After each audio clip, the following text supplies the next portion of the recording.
Capítulo 8. O surgimento da Igreja de Cristo. No começo de julho de 1829, com o manuscrito em mãos, Joseph sabia que o Senhor desejava que o livro de Mórmon fosse publicado e que a sua mensagem fosse divulgada por toda parte. Mas o mercado editorial era desconhecido para ele e sua família, e Joseph tinha que manter o manuscrito em segurança, encontrar uma gráfica e, de alguma maneira, colocar o livro nas mãos de pessoas que estivessem abertas à possibilidade de existirem novas escrituras. Além disso, publicar um livro como o Livro de Mórmon não sairia barato, e, para piorar, as finanças de Joseph não haviam melhorado desde que começou a tradução, pois todo o dinheiro ganho naquele período foi usado para pagar as despesas da família, sendo que o mesmo aconteceu com seus pais, que ainda eram fazendeiros pobres, trabalhando em uma terra que não lhes pertencia. O único amigo de Joseph capaz de financiar esse projeto era Martin Harris. Joseph pôs mãos à obra rapidamente. Antes de terminar a tradução, ele já tinha dado entrada no registro dos direitos autorais do livro a fim de proteger o texto de qualquer pessoa que quisesse roubá-lo ou plagiá-lo. Com a ajuda de Martin, Joseph também começou a procurar uma gráfica que concordasse em publicar o livro. Eles procuraram primeiramente Egbert Grunding, um editor de Palmyra, da mesma idade que Joseph, mas que recusou a proposta imediatamente, acreditando que o livro era uma fraude. Apesar disso, Joseph e Martin continuaram procurando com determinação e encontraram uma gráfica em uma cidade próxima. Mas, antes de fechar o negócio, voltaram a Palmyra e perguntaram novamente a Grunding se ele estaria disposto a publicar o livro. Dessa vez, Grunding parecia mais propenso a aceitar o projeto, mas queria o pagamento adiantado de $3.000 para imprimir e encadernar 5.000 exemplares. Martin já havia prometido ajudar a pagar a impressão, mas para conseguir esse valor, precisaria hipotecar sua fazenda, o que era um fardo enorme para ele, mesmo sabendo que ninguém mais poderia ajudar Joseph financeiramente. Aflito, Martin começou a questionar a sabedoria de se financiar o Livro de Mórmon. Afinal, ele tinha uma das melhores fazendas da região, e se hipotecasse sua propriedade, corria o risco de perdê-la. A riqueza que acumulara durante toda a vida poderia ser totalmente perdida em um instante, caso as vendas do Livro de Mórmon não prosperassem. Martin decidiu conversar com Joseph sobre suas preocupações e lhe pediu que buscasse uma revelação para ele. Em resposta, o Salvador falou de seu próprio sacrifício para cumprir a vontade de seu pai, a qualquer custo, descrevendo o grande sofrimento pelo qual passou para pagar o preço do pecado, para que todos pudessem se arrepender e ser perdoados. Ele então ordenou que Martin sacrificasse seus próprios interesses para levar a efeito o plano de Deus. Não te apegues à tua propriedade, disse o Senhor, mas oferece-a liberalmente para a impressão do Livro de Mórmon. O Senhor assegurou a Martin que o livro continha a verdadeira palavra de Deus e ajudaria as pessoas a acreditar no Evangelho. Mesmo que os vizinhos não tenham entendido sua decisão, Martin obedeceu ao Senhor e hipotecou sua fazenda para garantir o pagamento. Grunding assinou o contrato e começou a organizar o grande projeto. Joseph havia traduzido o texto do Livro de Mórmon em 3 meses, com a ajuda de 3 assistentes consecutivos, enquanto Grunding precisaria de 12 homens e 7 meses para imprimir e encadernar as primeiras cópias do trabalho de 590 páginas. Depois de contratar o editor, Joseph voltou para Harmony em outubro de 1829 para trabalhar na fazenda e ficar com Emma enquanto Oliver, Martin e Hiram supervisionavam a impressão e enviavam regularmente notícias sobre o progresso do trabalho de Grunding. Lembrando-se do desespero que sentira depois de perder as primeiras páginas que traduzira, Joseph pediu a Oliver que fizesse uma cópia de cada página do manuscrito do Livro de Mórmon, entregando à gráfica não o original, mas uma duplicata, à qual seria acrescentada a pontuação e definida a composição tipográfica. Foi tão prazeroso para Oliver fazer a cópia do manuscrito que as cartas que escrevia naquele período estavam repletas com a linguagem do Livro de Mórmon, de modo que, ao escrever a Joseph sobre sua gratidão pela expiação infinita de Cristo, Oliver ecoava Nefe, Jacó e Amuleque. Quando começo a escrever sobre a misericórdia de Deus, disse ele a Joseph, não sei quando parar, mas não tenho papel nem tempo suficiente para escrever tudo o que desejo. Esse mesmo espírito atraiu outras pessoas para o Livro de Mórmon durante o processo de impressão, como Thomas Marsh, um antigo aprendiz de tipografia que vinha frequentando várias igrejas, mas sentia que nenhuma parecia pregar o evangelho ensinado na Bíblia. Ele acreditava que uma nova igreja surgiria para ensinar a verdade restaurada. Naquele verão, Thomas seguiu a orientação do Espírito, que o impeliu a viajar centenas de quilômetros de sua casa em Boston para o oeste de Nova York, onde permaneceu por 3 meses antes de retornar, sem saber por que tinha viajado para tão longe. No entanto, em uma parada no caminho de volta, sua anfitriã perguntou se ele tinha ouvido falar sobre o Livro Dourado de Joseph Smith. Thomas respondeu à mulher que não, mas se sentiu compelido a saber mais. Ela recomendou que ele fosse falar com Martin Harris em Palmyra. Thomas foi imediatamente para lá e encontrou Martin na gráfica de Grandin. O editor lhe deu 16 páginas do Livro de Mórmon e Thomas as levou para sua casa em Boston, ávido por compartilhar seus sentimentos sobre essa nova fé com sua esposa, Elizabeth. Ela leu as páginas e também acreditou que eram uma obra de Deus. Naquele outono, enquanto o trabalho de impressão do Livro de Mórmon progredia constantemente, um ex-juiz chamado Abner Cole começou a editar um jornal na gráfica de Grandin, em Palmyra. Enquanto trabalhava à noite na gráfica, depois que os funcionários de Grandin já tinham ido para casa, Abner teve acesso às páginas impressas do Livro de Mórmon que ainda não estavam encadernadas, nem prontas para serem vendidas. Abner começou a fazer piadas sobre a Bíblia Dourada em seu jornal, até mesmo publicando durante o inverno alguns trechos do livro com comentários sarcásticos. Quando Hiram e Oliver souberam o que Abner estava fazendo, eles o confrontaram.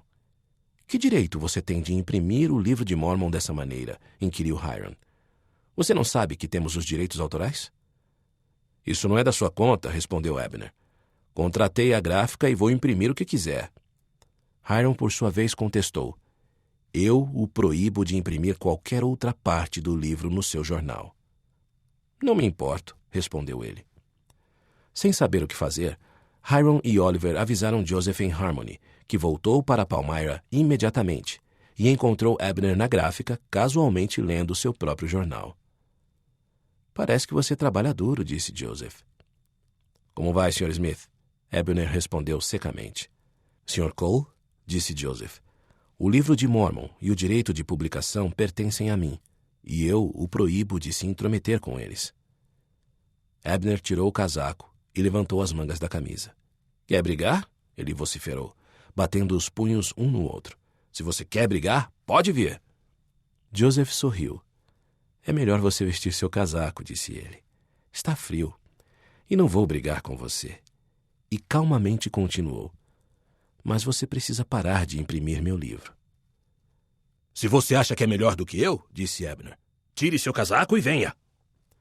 "A lei existe", Joseph respondeu. "E você vai conhecê-la caso ainda não a conheça. E não vou brigar com você porque isso não vai levar a nada." Abner sabia que estava do lado errado da lei, portanto recuou e parou de imprimir trechos do Livro de Mórmon em seu jornal. Outra pessoa que foi atraída pelo livro foi Solomon Chamberlain, um pastor a caminho do Canadá que ouviu sobre a Bíblia Dourada pela primeira vez em uma casa onde estava hospedado, próximo de Palmyra. Assim como Thomas Marsh, ele havia trocado de igreja durante toda a vida, pois se sentia insatisfeito com o que encontrava, já que algumas igrejas pregavam princípios do Evangelho e acreditavam em dons espirituais, mas não tinham profetas ou o sacerdócio de Deus. Solomon sentiu que estava próximo o tempo em que o Senhor revelaria sua igreja. Quando ouviu seus anfitriões conversando sobre Joseph Smith e as placas de ouro, ficou eletrizado da cabeça aos pés e decidiu naquele instante procurar a família Smith para saber mais sobre o livro. Assim, ele se dirigiu para a casa da família Smith e encontrou Hiram à porta. "Que a paz habite nesta casa", disse Solomon. "Espero que haja paz", respondeu Hiram. Solomon perguntou: "Existe aqui alguém que acredita em visões ou revelações?" "Sim", respondeu Hiram. "Somos uma família de visionários." Então, Solomon contou a Hiram sobre uma visão que tivera alguns anos antes em que um anjo havia dito que Deus não tinha uma igreja na terra, mas que em breve edificaria uma que teria o mesmo poder dos apóstolos de antigamente. Hiram e seus familiares compreenderam o que Solomon disse e lhe falaram que compartilhavam da mesma crença. Gostaria que me contasse algumas de suas descobertas, disse Solomon. Acho que consigo entendê-las. Hiram o convidou a ficar na fazenda Smith e lhe mostrou os manuscritos do Livro de Mórmon, os quais Solomon estudou durante 2 dias, indo também com Hiram ao escritório da gráfica de Grandin, onde recebeu 64 páginas impressas do livro. Com as páginas ainda não encadernadas em mãos, Solomon voltou para o Canadá, pregando em todos os lugares por onde passava o que sabia sobre a nova fé. No dia 26 de março de 1830, as primeiras cópias do Livro de Mórmon tinham sido encadernadas e estavam disponíveis para venda no andar térreo da gráfica Grandin, que ficava na rua principal da cidade. O livro foi encadernado em couro de bezerro marrom e cheirava a couro e cola, papel e tinta, tendo as palavras Livro de Mórmon gravadas na lateral em letras douradas. Lucy Smith considerava as novas escrituras um tesouro, vendo nelas um sinal de que em breve Deus ajuntaria seus filhos e restauraria seu antigo convênio. A página de título declarava que o propósito do livro era mostrar as grandes coisas que Deus havia feito para seu povo no passado, estender as mesmas bênçãos a seu povo no presente e convencer todo o mundo que Jesus era o Salvador. No verso do livro ficavam os depoimentos das 3 testemunhas e das 8 testemunhas, declarando ao mundo que tinham visto as placas e sabiam que a tradução era verdadeira. A despeito desses testemunhos, Lucy sabia que algumas pessoas pensavam que era um livro de ficção. Muitos de seus vizinhos acreditavam que a Bíblia era a escritura suficiente para eles, sem perceberem que Deus havia abençoado mais do que uma nação com sua palavra. Ela também sabia que algumas pessoas rejeitariam as mensagens do livro porque acreditavam que Deus já havia falado para o mundo e que não falaria novamente. Por essas e outras razões, a maioria das pessoas de Palmyra não comprou o livro. Mas alguns estudaram suas páginas, sentiram o poder de seus ensinamentos e se ajoelharam para perguntar ao Senhor se era verdadeiro. Lucy sabia pessoalmente que o Livro de Mórmon era a palavra de Deus e desejava compartilhá-lo com outras pessoas. Quase imediatamente depois que o Livro de Mórmon foi publicado, Joseph e Oliver fizeram os preparativos para organizar a Igreja de Jesus Cristo. Alguns meses antes, os antigos apóstolos Pedro, Tiago e João haviam aparecido a eles e lhes conferido o sacerdócio de Melquisedeque, conforme prometido por João Batista. Essa autoridade adicional permitiu que Joseph e Oliver conferissem o dom do Espírito Santo àqueles que eles batizaram. Pedro, Tiago e João também os ordenaram como apóstolos de Jesus Cristo.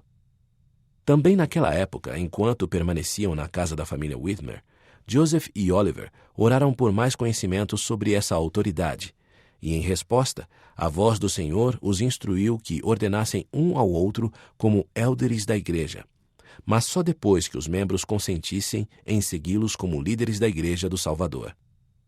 Foi-lhes dito também que ordenassem outros oficiais da Igreja e conferissem o dom do Espírito Santo àqueles que haviam sido batizados. Em 6 de abril de 1830, Joseph e Oliver reuniram-se na casa da família Whitmer para cumprir o mandamento do Senhor de organizar sua igreja e, para seguir o que era requerido pela lei, eles escolheram 6 pessoas para se tornarem os primeiros membros da nova igreja. Cerca de 40 homens e mulheres lotaram a pequena casa, dentro e fora, para testemunhar a ocasião. Em obediência às instruções prévias do Senhor, Joseph e Oliver solicitaram o apoio da congregação como líderes no reino de Deus, indicando se acreditavam que era correto que os 2 organizassem a igreja. Todos os membros da congregação consentiram, e Joseph colocou as mãos sobre a cabeça de Oliver e o ordenou um élder da igreja. Depois, eles trocaram de lugar e Oliver ordenou Joseph. Em seguida, administraram o pão e o vinho do sacramento, em lembrança da expiação de Cristo. Então, colocaram as mãos sobre a cabeça dos que haviam sido batizados, confirmando os membros da igreja e lhes conferindo o dom do Espírito Santo. O Espírito do Senhor foi derramado sobre os que estavam presentes na reunião, e alguns na congregação começaram a profetizar. Outras pessoas louvaram ao Senhor, e todos se alegraram juntos. Joseph também recebeu a primeira revelação dirigida a todo o corpo da recém-criada igreja. Eis que um registro será escrito entre vós, ordenou o Senhor, lembrando seu povo que deviam escrever sua história sagrada, preservando um relato de suas ações e prestando testemunho sobre o papel de Joseph como profeta, vidente e revelador. Inspirei-o a promover a causa de Sião com grande poder voltado para o bem, declarou o Senhor. Pois suas palavras recebereis como de minha própria boca, com toda paciência e fé, porque assim fazendo, as portas do inferno não prevalecerão contra vós.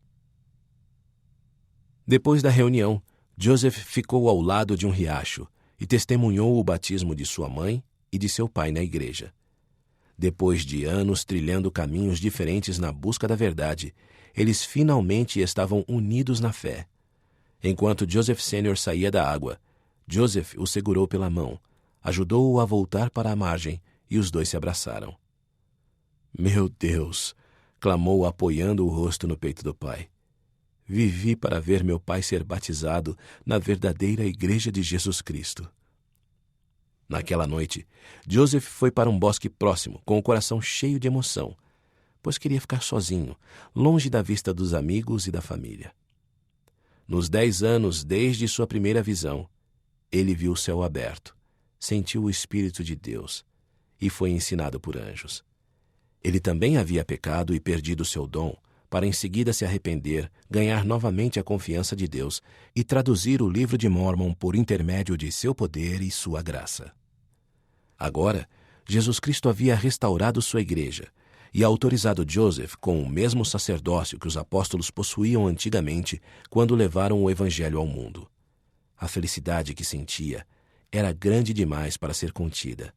E mais tarde naquela noite, quando Joseph Knight e Oliver o encontraram, ele estava chorando. Sua alegria estava completa. O trabalho tinha começado.